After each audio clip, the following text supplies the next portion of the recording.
इंद्रावती के धारा गाथा गावे, साल जंगलर छाव बिछावे, मांदर बागे गोटुल जागे, मुरिया मड़िया नाचा लगावे। बस्तर माटी सोना ले भारी, पूर्वज मन के अमर कहानी। जल जंगल जमीन हमर धन ही हमर जिनगानी। जल जंगल जमीन बचाबो रे, बस्तर के मान बढ़ाबो रे। डर नहीं मानवा झुकबो नानी, अपनन धरती ला सजाबो रे। मांदर के थाप में गूंजे बात, गाँव राम के जज्बात। पहाड़ कहे मोला मत तोड़, नदी कहे मोला मत मोड़। जंगल के हर पाना बोले, मोर हरियाली ला मत छोड़व। रात अंधेरा गाँव साह में, बंदूक के साया में दिन बीते।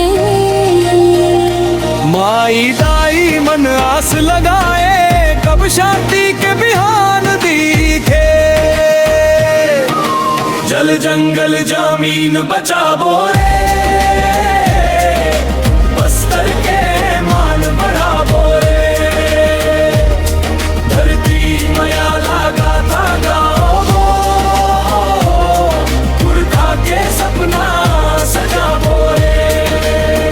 बस्तर दशहरा लोक परंपरा, सदियों ले जग मनाम कमाइस। ढोल मांदर के मीठ सुरमा, जन जन अपना इतिहास सुनाइस।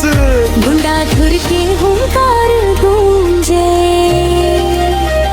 अन्याय के आगू सिर नहीं झुके। माटी खातिर एकजुट होके नई पीढ़ी रद्दा चूले। साल पाना जब हवा में डोले, पुरखा मन के संदेश बोले। जियत रहे जंगल के छाया, तबे बच्चे हमरा गाँव गवैया। जल जंगल जमीन बचाबो रे, बस्तर के गीत सुनाबो रे। मांदर बाजे गोटुल जागे, संस्कृति के दीप जलाबो रे। इंद्रावती गवाह बन जावे, हर पीढ़ी ये बात बतावे। बस्तर माटी अमर